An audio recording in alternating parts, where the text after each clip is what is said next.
Ibihe byiza cyane kuri udacikwa na gahunda zitandukanye za The Trending 250. Nizere ko umeze kandi umerewe neza. Karibu cyane kuri channel yacu tukugezaho ibintu bitandukanye birimo n'amakuru agezweho. Ubu rero amakuru arimo avugwa cyane ni arebana na Weasel ndetse n'umugore we Teta Sandra. Reka maze nkureke ubanze ukurikira aka video ubundi inze dukomeze. Muraba bampisa kamyoni mujya mu Nyambe mutwara mu Nyarwanda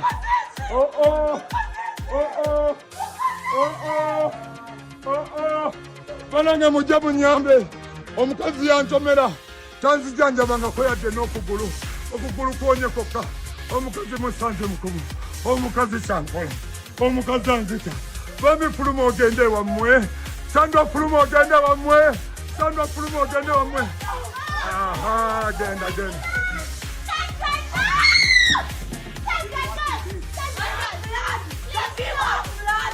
Ora viendo da Cendiko. Camion ora Cendiko.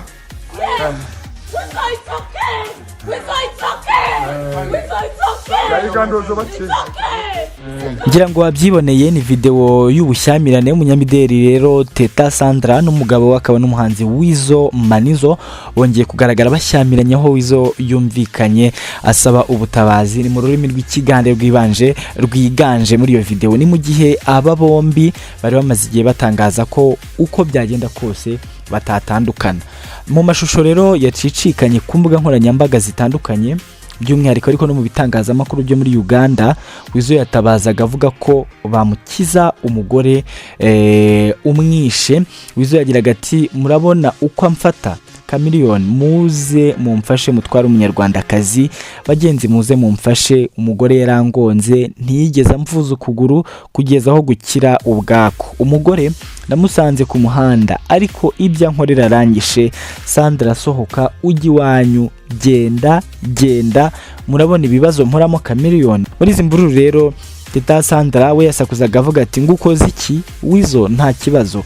Amakuru rero avuga ko impamvu Weasel yakomezaga asubiramo izina rya mukuru we Chameleone ari uko ari we wafunguje Teta Sandra ubushize ubwo yagongaga umugabo we ndetse akanamusabira imbabazi. Amakuru avuga ko nubwo hataramenyekana icyateye umwuka mubi ariko aba bombi bakizwaga n'umukozi ubakorera. Weasel agiye mu bitaro ku wa 7 Kanama nyuma yo kugongwa n'umugore we Teta Sandra bari bagiranye amakimbirane, aza gusezererwa mu bitaro ku itariki ya 12 Kanama mu 2025.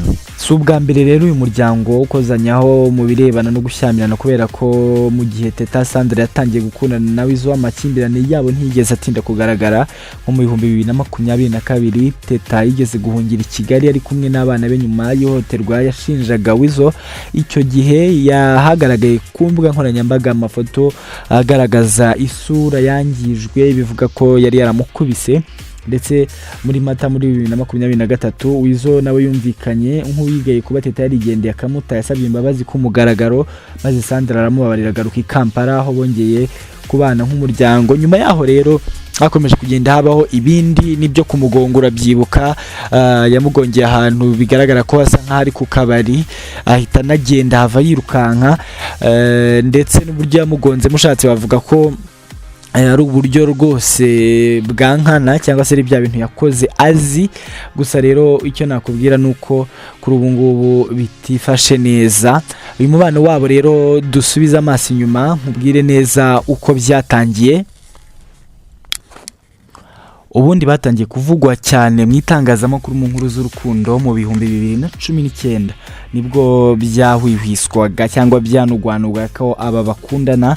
Nyuma yaho rero rwose amakuru yaje kuba impamo ndetse barabitangaza yaba no ku mbuga nkoranyambaga hose biramenyekana. Ariko ubu ngubu rero ikirimo kiribazwa nukuba uyu mubano wabo uzakomeza gutya. Hari ikinyamakuru cyitwa Ukweli Times cyanditse inkuru kibaza kiti Teta Sandra na Weasel bazakizwa nande. Ibi rero nyine nabo babishingiraga kuri aya mashusho yari yamaze gusakara. Nyine Weasel Manizo arimo avuga ko Sandra yanze kumuvuza ukuguru kukwikiza ndetse akanavuga ko agomba gutaha mu Rwanda. Ubu rero iyi ni imwe mu nkuru yamize izindi muri Uganda, aho igaragaza muri aya mashusho Teta afite icyuma mu ntoki ashaka kugitera Weasel uba wicaye hasi atabaza mukuru we Jose Chameleone. nari maze kubikubwira mu kanya. Muri aya mashusho rero nk'uko nawe ubyibonera cyangwa se wanabyumvise, urumva ko Weasel arimo aratabaza. Ni mu gihe Sandra yashakaga kumwegera ngo amutema, ariko hakaba hari umusore umufata akamurusha imbaraga akamurinda kutegera Weasel.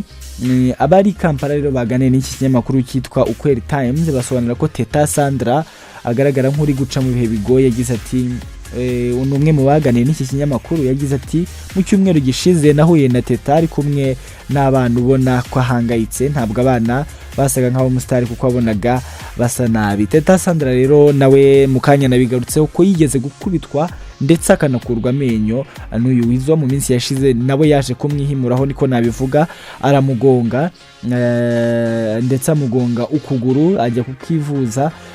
Kuri ubu rero rwose bikaba binanurwanurwa ko buriya uwazatanga undi muri aba bombi ashobora kuba yakwivugana undi gutyo. Ubu rero icyo bishingirwaho ni uko aba bombi ari abasinzi. Washaka bivuga gutyo kubera ko uretse no kuba banywa inzoga bakoresha n'ibindi biyobyabwenge. Ibi byose bikaba bituma batagishobora gucunga no kumenya neza mu by'ukuri uko babana n'uko urugo rurimo ituze rwakubakwa. Kuri ubu rero bikaba bivuga ko hari umuntu wabasha kubakiza, kuko abo kwa Mayanja ntako batagize, ndetse n'umuryango wa Teta Sandra waragerageje biranga. Bikaba rero ubwo bizakemurwa hari nuko umwe muri bo yava kuri ibi biyobyabwenge. Urabizi rero zimwe mu nkuru bakunda kuvugaho cyane ku mbuga nkoranyambaga haba harimo izi ngizi cyane zishingiye ku ihohotera, ariko ubwo icyo umuntu yavuga ni uko biramutse bidakumiriwe hafi bishobora kuzavamo ibindi bibazo bitandukanye. N'amakuru rero abagezweho ubukurikiye hano kuri The Trending 250 tuyakugezaho 5 kuri 5.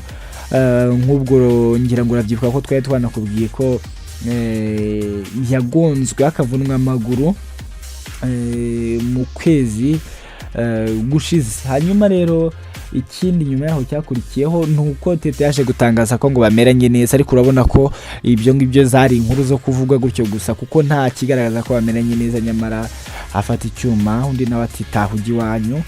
Nyuma yaho gatoya rero Jose Chameleone nguyu yatabazaga yaje kumusura ku itariki ya 8 z'ukwezi kwa 8 kwashize. Yaramusuye mu bitaro nyuma yo kugongwa nyine akavunwa akaguru na Sandra Teta, aho bari bashyamiranye. Byari bivuye ku kuba Weasel yari yamwirukanye mu rugo nta mperekeza y'itike amuhaye. Ni ibintu mwagiye mukurikirana cyane ku mbuga nkoranyambaga. Hanyuma rero ndabushimiye cyane mwese twabanye kuri The Trending 250 mu makuru agezweho. Niba urakoze subscribe ndagushimiye, ariko kandi niba utarayikora umwanya n'uyu komeza ugira ibihe byiza. Njyewe nitwa Brice.